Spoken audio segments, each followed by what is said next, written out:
전에 다 함께 성함교회 인사를 나누며 서로 교제하시겠습니다. 사랑스럽습니다. 자랑스럽습니다. 아름답습니다. 멋지십니다. 오늘 2부 예배에 나오신 우리 귀한 성도님들을 주님의 이름으로 환영하고 축복합니다. 주님의 크신 은총이 여러분의 삶에 가득하기를 예수님의 이름으로 축원합니다. 네, 오늘은 관계의 회복이라고 하는 제목 가지고 함께 은혜를 나누도록 하겠습니다. 오늘 우리가 읽은 말씀은요, 우리가 잘 알고 있는, 모두가 잘 알고 있는 성경의 이야기입니다. 보통 이 탕자의 비유라는 부제로 많이 인용되고 있는 그런 말씀이죠. 여기 나와 있는 배경을 보면 이 탕자의 비유가 왜 기록되어 있는지 그 이유를 어느 정도 유추해 볼 수 있습니다. 이 당시의 바리새인들과 서기관들은요, 자신들이 죄인이라고 간주했던 사람들과 예수님이 함께 교제하는 그 광경을 보게 됩니다. 스스로 생각하기에 자기들은 굉장히 의인이고 저들은 죄인인데, 예수님은 왜 저런 죄인들과 같이 교제하고 저렇게 식사도 하시고 그렇게 어울리시나? 왜 우리 의인들과 어울리지 않고 죄인들과 어울리시지? 이런 생각을 하며 큰 불만을 가지게 됩니다. 그때 예수님은 바리새인들과 서기관들의 생각이 잘못되었다라는 것을 알려주시기 위해 왜 예수님이 세리나 죄인들과 먹고 마시면서 천국 복음을 증거하시는지, 전파하시는지에 대한 설명을 하시기 위해 이런 비유의 말씀을 하게 되신 것이죠. 그러니까 이 비유의 배경은요, 누가 죄인이고 누가 의인인지를 헷갈려하고 예수님이 이 땅에 오신 목적을 완전히 헷갈려하고 예수님이 누구를 기다리고 계시고 누구를 찾고 계신지를 완전히 헷갈려하고 있는 그 바리새인들과 서기관들에게 이 비유를 통해 하나님의 뜻이 무엇인지를 설명해주고 있습니다. 이 비유의 내용은 제가 굳이 말씀드리지 않아도 너무나 주일학교 때부터 들어보셔서 잘 아시는 내용이죠. 어떤 사람에게 두 아들이 있었습니다. 그 아들 가운데 둘째가 자기에게 돌아올 상속 재산을 미리 달라고 이야기합니다. 그런데 아버지는 놀랍게도 별 말 없이, 그냥 별 저항 없이 그냥 그 요구에 따라 재산을 상속해 줍니다. 이 본문에는 둘째 아들이 왜 자기에게 자기 몫을 먼저 챙겨 집을 나가는지에 대한 설명을 해주지 않기 때문에 잘 알기는 힘듭니다. 하지만 전체 내용을 보면요, 특별히 이스라엘이라고 하는 이 하나님의 선민들의 삶을 보면 왜 예수님이 이런 비유를 하셨는지 쉽게 추측할 수 있습니다. 결론부터 말씀드리면요, 둘째 아들은요, 아버지와의 관계보다 더 중요하게 여기는 것이 있었습니다. 그게 뭐냐 하면 자기라고 하는 개인과 또 자기에게 돌아올 몫에 더 큰 관심이 있었다라는 것을 알 수 있습니다. 아버지와의 관계, 그 아버지의 아들로서의 신분, 그것보다 더 중요하게 여겼던 것이 그 관계의 결과로 주어지는 소유에 더 큰 비중을 두는 그런 삶을 살았다라는 것입니다. 이게 잘못된 가치가 아니죠. 아버지와 아들과의 관계보다 중요한 것이 없는데 아들은요, 아버지와의 관계보다 아들로서의 신분, 거기에서 주어지는 결과와 혜택에 더 많은 관심이 집중되어 있었다는 겁니다. 그래서 말하기를 이렇게 이야기하는 것이죠. 아버지의 재산 중에서 내게 돌아올 분깃을 미리 좀 주세요 라고 요구하는 것입니다. 사실 둘째 아들이 요구했던 재산은요, 아버지와의 관계 때문에 주어졌던 것이지 그렇다고 미리 상속받을 어떤 권리나 자격이 있었던 것은 아니었습니다. 관계 때문에 주어지는 결과를 관계보다 더 중요하게 여기는 실수와 잘못을 이 둘째 아들이 지금 하고 있다는 겁니다. 그리고 그 당시에는요, 이 상속 재산을 부모가 생존하고 있는데 요구한다? 이것은 불가능한 시대였습니다. 그럼에도 불구하고 아들은 아버지와의 관계, 이미 살아있는 아버지의 그 상황, 이 모든 것을 다 무시하고 자기에게 돌아올 무언가에 대한 요구를 하는 것에 집중하고 있는 것을 볼 수 있습니다.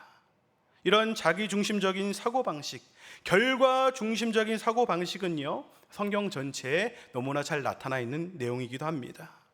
여러분, 사사시대를 한번 보실까요? 사사시대. 사사시대의 사람들은요, 철저히 자기 중심적인 삶을 살았습니다. 사사시대 사람들의 특징은요, 사사기 17장 6절에 간단히 설명하고 있는데, 자기 소견에 옳은 대로 살았다라는 것입니다. 자기 소견에 옳은 대로 행하였더라. 여러분, 자기 소견에 옳은 대로 행했다라는 것은요, 자기 가치관의 기준이 두 가지입니다. 자기 자신과 또 자기가 무엇을 소유하냐, 이 두 가지에 집중되어 있는 삶을 말하는 것입니다. 근데 지금 우리가 살아가고 있는 세상도 별반 다를 것이 없지요? 별반 다를 것이 없습니다. 가치관의 핵심은요, 같습니다. 내가 중요하고 내가 뭘 갖고 있느냐, 그게 너무나 중요한 세상인 것이죠. 신약 시대에 가도요, 예수님의 그 제자 가룟 유다 아시죠? 그죠? 가룟 유다. 그는요, 예수님과 무려 3년 동안이나 같이 동고동락했음에도 불구하고 예수님과의 관계를 배운 것이 아니라, 나 예수님을 통해 내가 무엇을 얻을 수 있을까? 예수님 통해 내가 무슨 이익을 내가 얻을 수 있을까? 여기에 훨씬 더 집중했던 재물에 의존하는 가치관을 가졌던 것을 볼 수 있습니다. 그러니까 결국 그는 재물 때문에 예수님을 은 30냥에 팔아버리고 마는, 실수가 아닙니다. 실수가 아닌 필연적인 결과를 나타낼 수밖에 없었다라는 것이죠. 가치에 대한 판단이 아버지와의 관계에 있었던 것이 아니라 소유에 있었기 때문에 탕자는 그런 일을 감행했던 것입니다. 이것은 하나님을 잘 모르는 사람들, 그러니까 마음에 하나님 두기를 싫어하고 오직 자기에게 주어질 축복만을 추구하는 사람과 공통적인 특징을 가지고 있다는 것입니다. 왜냐하면 모든 기준이 나밖에 없기 때문에. 나밖에. 꼭 같은 의미로 볼 수는 없겠지만 한 10년, 한 15년 전에 욜로라고 하는, 우리 성도님들도 들어보셨죠? 그죠? 욜로라고 하는 말이 굉장히 유행처럼 퍼졌습니다. 뭡니까? 당신의 인생은 단 한 번뿐이다. 그러니까 현재의 삶을 즐겨라. 어차피 한 번 사는 인생 그냥 다 누리자, 즐기자. 특별히 우리 MZ세대들의 어떤 삶의 모토라고도 할 수 있을 것 같은데요. 멋진 이야기 같습니다. 굉장히 쿨한 이야기 같지만 굉장히 탕자적인 사고방식이다라고, 그것의 실예라고 볼 수 있다는 것이죠. 사랑하는 성도 여러분, 하나님을 믿음으로 주어지는 축복이 아닌 하나님과의 바른 관계가 훨씬 더 중요한 것입니다. 내가 예수를 믿을 때 뭘 얻었냐보다 훨씬 더 중요한 것은요, 하나님과 예수님과의 올바른 관계다라는 것입니다. 내가 신앙을 가지면 병이 낫고 재정의 문이 열리고, 여러분, 그런 것보다 훨씬 더 중요한 것이 하나님과의 나와 올바른 관계인데, 그 관계보다 예수를 믿음으로 내가 어떤 혜택을 내가 누릴 수 있을까, 여기에 더 집중하는 것이 다름 아닌 우리의 모습일 때가 많다라는 것입니다. 사람과의 관계도 마찬가지죠. 이 사람과 좋은 관계를 맺음으로 어떤 화목함, 친절함, 평화로움이 훨씬 더 중요한 것인데, 나이가 먹으면 먹을수록 우리가 만들어가는 관계는요, 이 사람을 내가 아는 게 유익한가, 이 사람과 내가 교제하는 것이 유익하냐, 아니면 그냥 모르는 것이 더 유익하냐, 이걸로 관계가 달라지게 된다는 것입니다. 우리 어린아이들, 아주 어린 우리 어린아이들 보면 어떻습니까? 어린아이들을 보면요, 이 순수하게 관계에 집중하는 것을 볼 수 있습니다. 애들은 안 따집니다. 자기랑 좀 비슷한 연배인 것 같고 그냥 친하게 금방 어울립니다. 우리 아이들 보니까 그렇더라고요. 그냥 순수하게 다른 아이들과 관계를 맺습니다.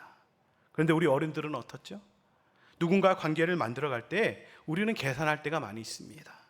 이 사람과 만나는 것이 내게 유익한 것인가? 이 사람과 시간 같이 보내는 게 좋은 건가? 아니면 쓸데없는 일을 내가 지금 하고 있는 건가? 이렇게 계산하게 되는 관계가 내 삶을 지배하게 된다는 것이죠. 그러면요, 이 모든 우선순위는 가치관의 왜곡을 낳게 되고, 그 가치관의 왜곡은 그릇된 행동으로 나타날 수밖에 없다는 것입니다. 여러분, 세상에서 제일 좋은 관계가 어떤 관계일까요? 어떤 관계일까요? 내가 그냥 누구에게 뭘 주면 그냥 부담 없이 받고, 또 누가 나에게 뭘 주면 그냥 받을 수 있는 그런 관계가 좋은 관계겠죠. 그런데 세상에서 제일 불편한 관계가 무엇인가요? 내가 줘도 눈치를 봐야 되고, 내가 받아도 받으면서 눈치를 봐야 되는 관계. 이게 되게 불편한 관계인 것 같습니다. 쉽게 설명하면 결혼하신 우리 여성분들이 친정이 좋고 편한 이유가 무엇인가요? 여러분 친정 가서 눈치 안 보시잖아요, 그죠? 지난 추석에 내가 친정 가서 눈치 봤다 하시는 분 한번 손 들어 보십시오. 네, 없습니다, 그죠? 내가 친정에 뭘 갖다 줄 때도요, 눈치 보면서 주지 않습니다. 친정에서 또 나에게 엄마가 나한테 뭘 주었을 때 눈치 보지 않습니다. 엄마가 이거 나한테 왜 줬지? 엄마가 친정에서 김치를 싸준다. 김치 엄마 이거 왜 싸줬지? 엄마가 갑자기 옷을 사준다. 이 엄마가 미쳤나? 왜 이러지? 여러분 이런 생각을 하지 않습니다. 그죠? 딸은 그냥 받죠, 그죠? 그런데 놀랍게도 시댁은 여기까지만 하겠습니다. 예. 시댁은 안 줘도 눈치 보지만 갑자기 시댁이 친절하게 대한다? 그러면 모든 경우의 수를 계산하게 됩니다. 왜 갑자기 우리 어머님이 잘해주시지? 왜 이렇게 친절하시지? 내가 뭘 드려야 되지? 이런 생각을 한다는 것이죠. 이게 나쁘다라는 것이 아니라 편하지 않다라는 뜻이겠죠. 사실 우리 교회 공동체는요, 이런 공동체가 되어야 된다는 겁니다. 누가 주든 누가 받든 관계가 훨씬 더 중요한 것이기 때문에 서로 대가를 바라지 않는, 계산하지 않는 공동체가 정말 좋은 교회 공동체인 것 같습니다. 하나님과의 관계 역시도 마찬가지입니다. 둘째 아들은요, 이 아버지와의 관계가 하나도 중요하지 않았습니다. 중요한 것은요, 뭐가 중요했다고요? 상속이, 재산이 중요했다라는 겁니다. 그래서 상속을 받고 먼 나라로 떠나버립니다. 다 모아가지고 떠났습니다. 결심을 가지고 마치 아버지와 내가 모든 관계를 끊겠다라는 그런 결심을 가진 사람처럼 완전히 떠나버립니다. 이 아버지와의 관계는 끊어져 버렸습니다. 그러나 아버지와의 관계로 인한 혜택은요, 다 가져갑니다. 여러분 그것이 가치관의 차이입니다. 근데 문제가 발생하지요. 먼 나라로 가서 허랑방탕하게 모든 재산을 다 써버립니다. 얼마 동안은 그 재산으로 먹고 마시면서 자유함을 느꼈을지도 모르겠습니다. 내가 아버지의 그 관계에서 얻은 그 상속으로 인하여 수많은 쾌락적인 것도 즐겼을 것입니다. 하지만 그는 다가올 비참함에 대해 전혀 예상하지 못했습니다. 얼마 안 돼서 그는 가지고 간 모든 재산을 다 써버리게 됩니다.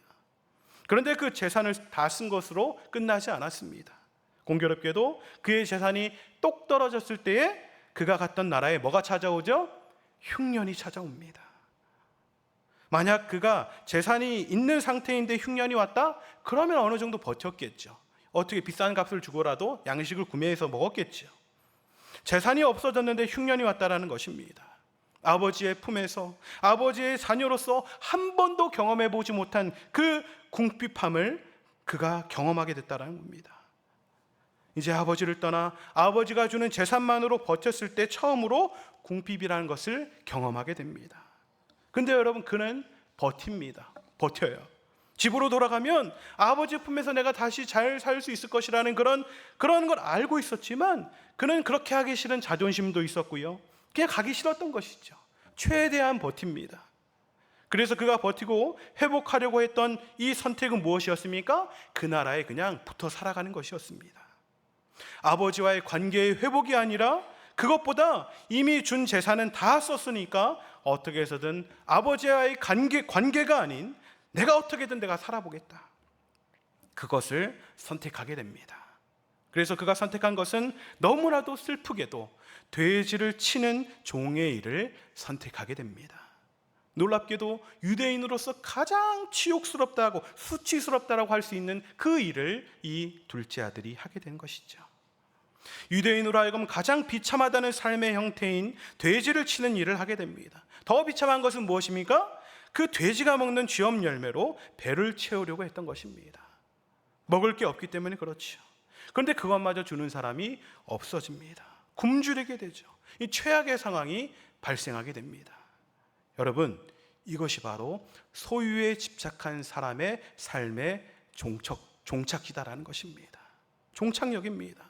하나님을 떠나 하나님 없이 하나님과의 관계가 없이 열심히 이 세상에서 즐겁고 쾌락을 누리는 것처럼 사는 사람들의 결국이 어떻다라는 것입니까? 자기 한 명 추스리기도 힘든 그런 비참함과 가난으로 끝나게 된다는 것이죠. 어쩌면 많은 걸 소유했다 할지라도 우울함, 외로움, 고통, 답답함 이런 것들에 허우적거리다가 삶의 종착지로 가게 되는 것이 탕자와 같은 인생의 삶의 모습이다라는 것입니다. 자기가 원했던 소유를 차지했지만 그 소유가 자유와 행복을 가져다 주지는 못했다라는 것입니다. 도리어 그 소유는 자신이 갖고 있던 아버지와의 관계를 깨버렸고, 도리어 그 소유마저 없어짐으로 자기가 가진 그 모든 신분, 상태까지 잃어버리게 된 것이 이 탕자의 모습이었습니다. 이것을 소망 없는 삶의 모습인 것이죠. 이것이 바로. 그런데 그때 그는 놀라운 결정을 하게 됩니다. 아버지께로 돌아가는 것, 그 결정을 내리게 한 것이죠. 본문을 보면 17절에 나와 있죠. 이에 스스로 돌이켜라고 나와 있습니다. 이 스스로 돌이킨다라는 말의 원래 원어의 뜻이 되게 재밌습니다. 자신의 모습이 돌아왔다라는 뜻입니다. 스스로 돌이켰다라는 것은요, 이제 이성이 재작동을 하기 시작했다라는 뜻입니다. 그동안은 내가 소유했던 소유, 내가 집착했던 소유, 집착했던 내 재산, 아니면 충격받았던 실패로 인하여 판단력이 흐려졌던 그가 이성이 회복된 것입니다. 내가 뭘 잘못했는지, 내가 뭘 잃었고 뭘 회복해야 되는지에 대한 판단력이 회복되게 된 것이죠. 사실 이 판단력이라고 하는 것이 그렇습니다. 소유에 집착을 하는 삶을 살아가시는 성도님들 혹시 계십니까? 소유에 집착을 하게 되면요, 판단력이 흐려지게 됩니다. 이 판단력이 흐려진 것에 대한 되게 쉬운 예로 들 수 있는 것이 목마름이죠. 목마름. 얼룩말이 있는데요, 이 얼룩말이 목이 말라서 커다란 웅덩이가 있는 물에 그 물을 마시려고 합니다. 그런데 그 웅덩이 밑에는요, 악어가 이렇게 웅크리고 있다는 것을 웅크리고 있습니다. 여러분, 얼룩말은 악어가 밑에서 자기를 덮치기 위해 웅크리고 있다는 것을 안다 할지라도 그 웅덩이의 물을 먹을까요? 먹지 않을까요? 먹는다라는 것이죠. 왜 먹습니까? 목마르니까. 악어가 그 덮치는 그 두려움보다 목마름이 더 크기 때문에 그 얼룩말은 생명을 걸고 물을 마십니다. 그래서 목마름이 두려움을 이긴다라는 말이 거기서 나온다라는 것입니다. 목마름 때문에 밑에 있는 악어가 나를 보고 덮칠 수 있다는 것을 알매도 불구하고 판단력은 흐려지게 됩니다. 마찬가지로 무엇입니까? 내가 뭔가에 집착할 때에, 내가 뭔가 하나님 안에서의 관계는 놓치고 다른 우선순위를 세워 당장 내가 그것을 해내고야 말겠다고 하는 그것에 집착하게 될 때에 우리는 판단력이 흐려집니다. 뭐가 정말 중요한 것인지, 뭐가 내 삶에 정말 필요한 삶의 우선순위인지를, 또 내가 가장 내게 필요한 것이 무엇인지 잃어버리고 산다라는 것이죠. 놀랍게도 탕자는 자신의 모든 것이 다 무너졌을 때에 자신이 뭘 먼저 해야 되는지에 대한 판단할 수 있는 판단력이 회복되게 됩니다. 내 모든 게 무너졌을 때에, 내가 집착하던 것이 아무것도 아닌 것임을 발견하게 되었을 때에, 내 삶의 우선순위가 틀어진 것을 무언가가 와르르 무너짐으로 인하여서 경험하게 되었을 때에 사람은 비로소 올바른 판단력이 생기게 된다는 겁니다. 여러분, 이것이 고난이 주는 유익인 것 같습니다. 탕자가 깨닫게 된 것이죠. 소유보다 훨씬 더 중요한 것이 아버지와의 관계다. 소유보다 중요한 것이 아버지와 함께 있는 것이다라는 것을 그때 생각하게 됩니다. 돼지가 먹는 쥐업 열매도 주는 자가 없어서 못 먹는 그 비참한 처지에 있을 때에 자기 자신의 정확한 모습을 인식하게 된 것이죠. 내가 잃어버린 것은 소유가 아니라 내 신분이라고 하는 것, 내가 잃어버린 것은 내가 가지고 있는 재산이 아니라 나의 존귀함이라고 하는 것을, 내가 잃어버린 것은 내가 가지고 있는 수많은 재산의 목록이 아닌 아버지와의 관계, 아버지의 그 품, 아버지와 달콤했던 그 아름다운 시간들, 그것을 그때 발견하게 됩니다. 그래서 그는 결심합니다. 내가 일어나 아버지께로 돌아가겠다라고 말이죠. 그리고 19절에 놀라운 겸손의 말을 합니다. 나를 품꾼의 하나로 보소서 하리라. 여러분, 이 품꾼의 하나로 보소서라고 하는 것은요, 이 말은요, 그의 모든 가치관이, 그의 모든 가치의 척도가 바뀐 것을 보여주는 것이었습니다. 아버지로부터 받을 그 소유라고 하는 그 재산이라고 하는 그 소유에서 아버지와의 관계 속에만 있을 수 있다면 내가 품꾼으로 있어도 좋겠다라는 고백. 여러분, 이와 같은 내용이 시편에 잘 나오지 않습니까? 시편 84편 10절의 말씀입니다. 다 같이 읽어보겠습니다. 시작.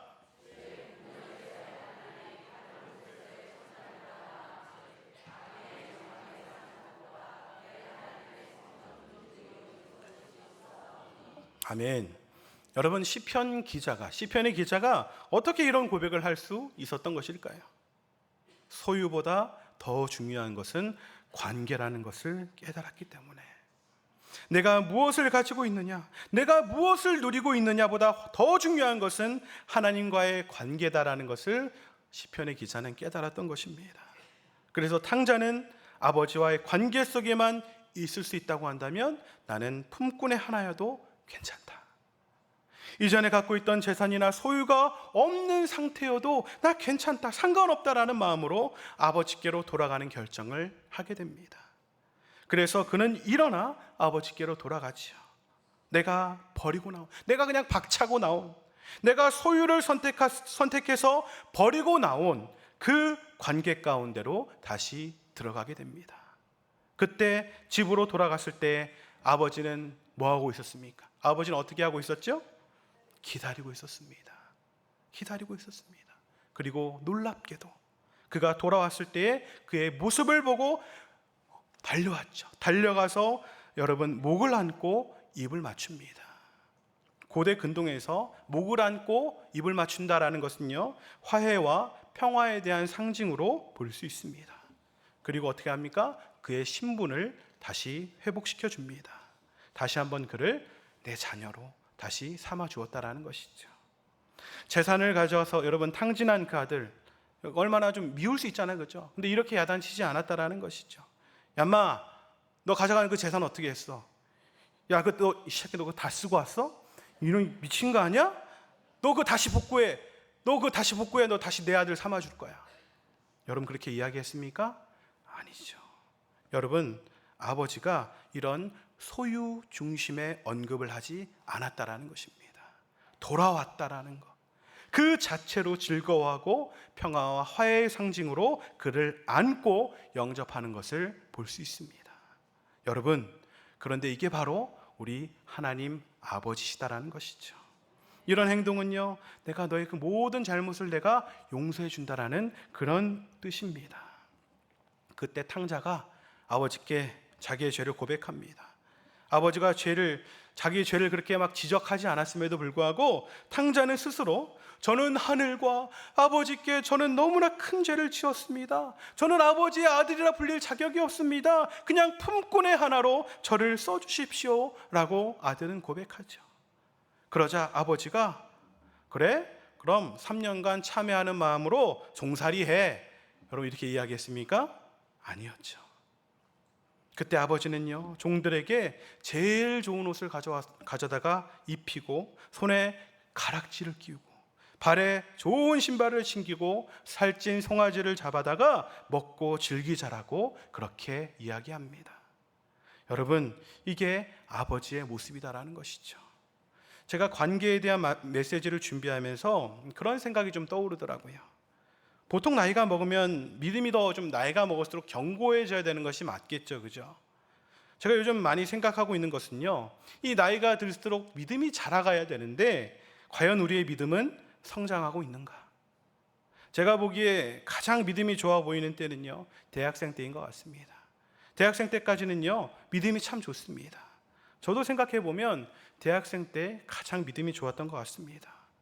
왜 믿음이 좋을까요?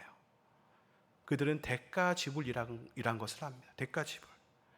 근데 대학생 이상이 되면요, 대가 지불을 하지 않습니다. 대가 지불. 연애로 예를 들어볼까요? 보통 연애할 때는요, 멀지만 여자친구를 집까지 데려다 줍니다. 그죠? 이건 대가 지불입니다. 같이 버스를 타고 가든지 뭐 차로 데려다 주든지 이건 대가 지불입니다. 그런데 결혼하고 수십 년이 지났습니다. 나는 다른 데 어디 멀리 가 있는데 부인한테 전화가 옵니다. 나 집에 가야 돼 여보. 전화가 옵니다. 여러분 그럼 집에 여러분 남편들 데려다 주십니까? 피곤하죠. 피곤합니다. 대신에 택시비를 송금해 줍니다. 타고 가. 여러분, 이건 대가 지불이 아니라 비용 지불인 것이죠. 그죠? 비용 지불.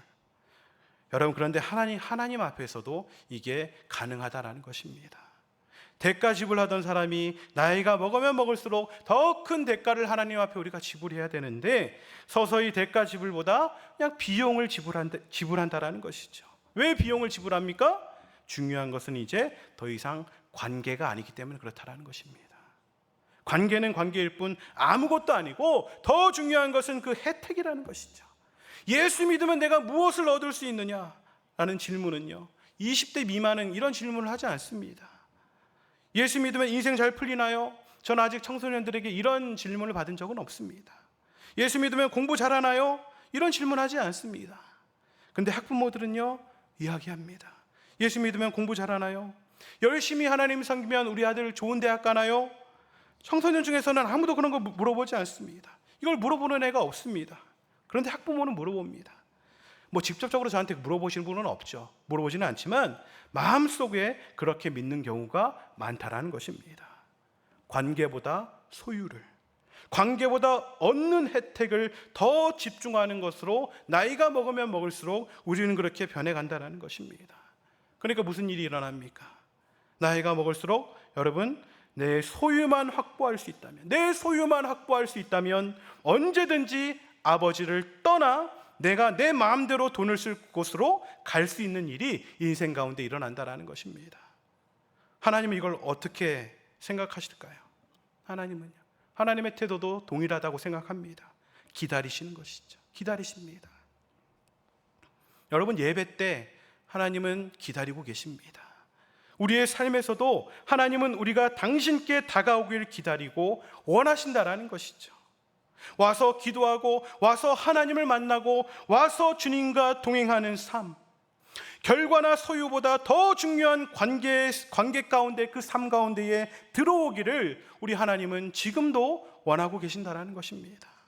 그런데 우리는요, 관계는 중요하게 여기지 않습니다. 많은 관계들이 깨어지는 이유가 무엇입니까? 소유 때문에 깨어집니다. 내가 뭘 얻지 못하면 이 사람과의 관계는 더 이상 여기까지. 내가 뭘 얻지 못하면 하나님과의 관계도 그럴 수 있다는 것이죠. 거꾸로 내가 간절히 바라는 무언가를 얻을 수만 있다면 누구도 버릴 수 있다?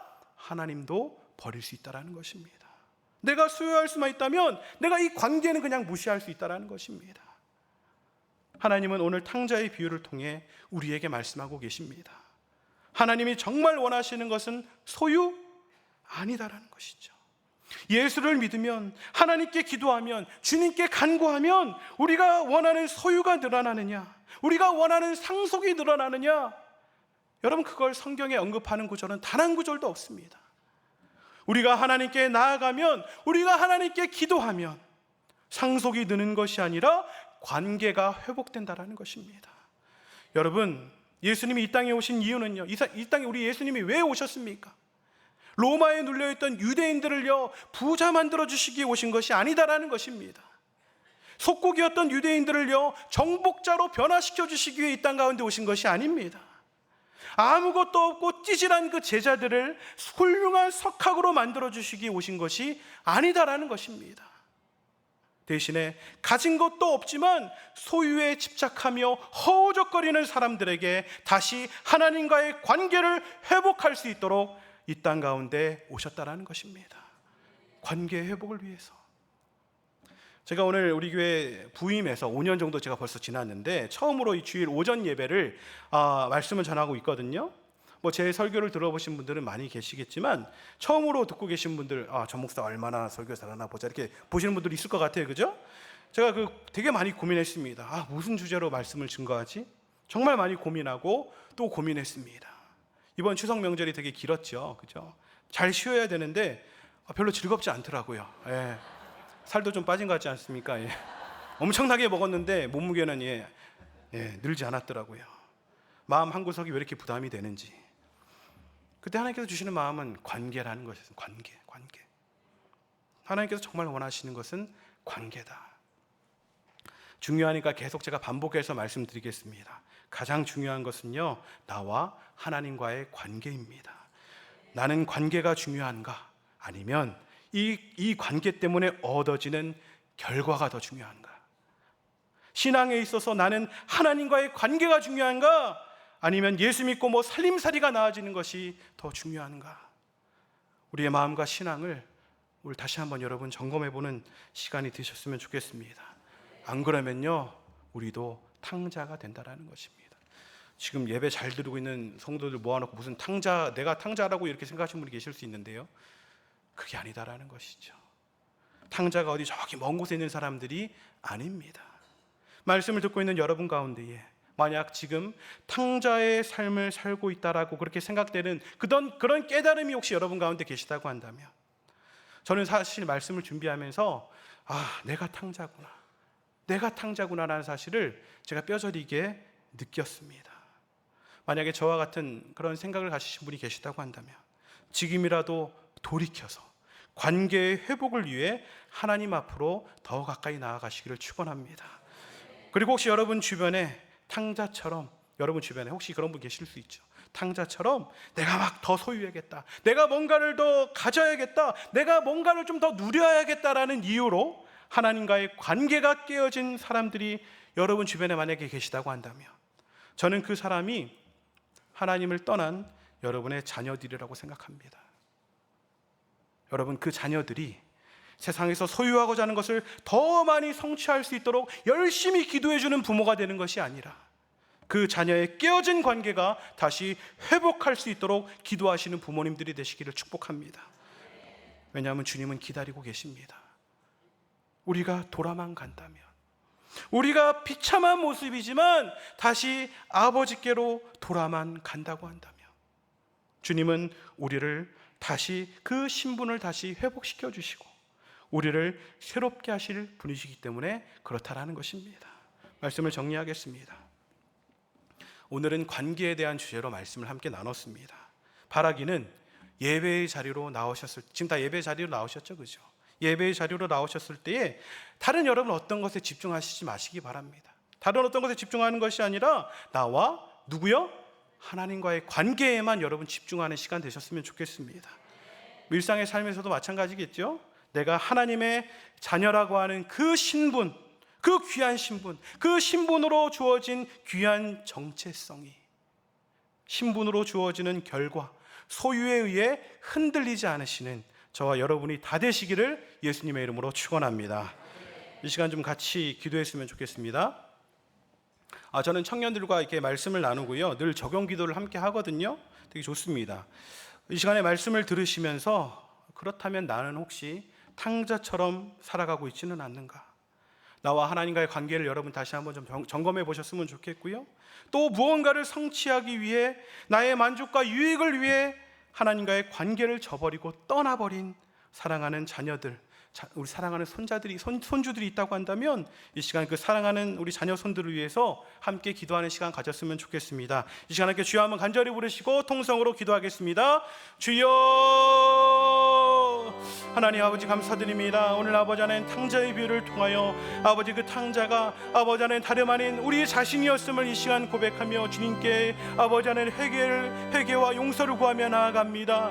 하나님, 우리가 하나님께서 주시는 그 귀한 아버지 그 자녀의 정체성, 하나님께서 핏값으로 우리에게 사신 그 놀라운 아버지 하나님의 자녀라고 하는 그 정체성을 우리가 아버지 하나님 놓쳐버리고 그것에 집중하지 못하고 그것에 감사하지 못하고 아버지 하나님 그 하나님의 자녀, 하나님 내가 믿음으로 얻어지는 그 어떤 소유, 그것에 대한 더 많은 집중을 가지고 하나님, 왜 내가 원하는 걸 들어주시지 않나, 하나님 왜 내 기도에 응답해 주시지 않나, 이런 아버지 하나님 그 소유에 집중하는 우리의 모습은 혹시 없었는지 우리의 하나님과의 관계를 이 시간 돌아보게 하여 주시고, 내가 하나님과의 관계 가운데 조금이라도 아버지 틀어진 것이나 멀어진 것이 있다고 한다면 다시 주님께로 돌아와 하나님과의 관계를 회복하고 하나님과 다시 한번 아버지 하나님의 그 품에서 하나님 하나님과의 관계를 내가 놓치지 않고 살아갈 수 있는 그런 아버지 하나님, 귀하고 아름다운 아버지와 아들의 관계를 이어가는 그 귀한 정체성을 놓지 않는 우리 귀한 성도님들 다 되게 하여 주시옵소서. 또 우리 사랑하는 귀한 자녀들이, 우리 귀한 자녀손들이